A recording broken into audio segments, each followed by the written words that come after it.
Nahrávam teraz pre všetkých poslucháčov, fajterov, streetfighterov, vagabundov, všetkých zlodejov, výšmore, one vagabundky, kurvy, všetky tanečnice a tak, chlapcov. Chcem vám niečo povedať. Jedna veľká vec je. Takto. Vy si myslíte, že najlepšie je Tyson, lebo v tejto bolo, víš, Fandam Tyson, boli chlapci, áno. Zabil ťa na šupu, na ranu, hneď bol si mŕtvy, všetko, hneď. Logika, ne? Však logika. Trénovala tak. Teraz víš, akí chlapci sú. Víš, akí chlapci. More Mariňák, nevíš o tom, a tak trolejbusom chodí, parkety robí. Ty nevíš, on bol v mariňáctvu, že v mariňáctve robil, marinoval tam. Chlapcov marinoval tam. Víš, akí sú chlapci?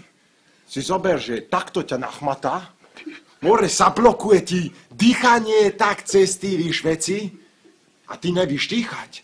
A zober si ty jednu vec. Nájde ťa takto, o 12. Nájde ťa o 12. večer, pri zvončekoch, more. Mariňáctvo, mariňáci, čo ani neví prepnutý, lebo cvakne mu, že v mariňáctve je, a zablokuje ťa, hej. Padneš na zem, ty všetko kľúče, budeš mať vajca, sa ti rozbijú. Kto ťa odblokuje?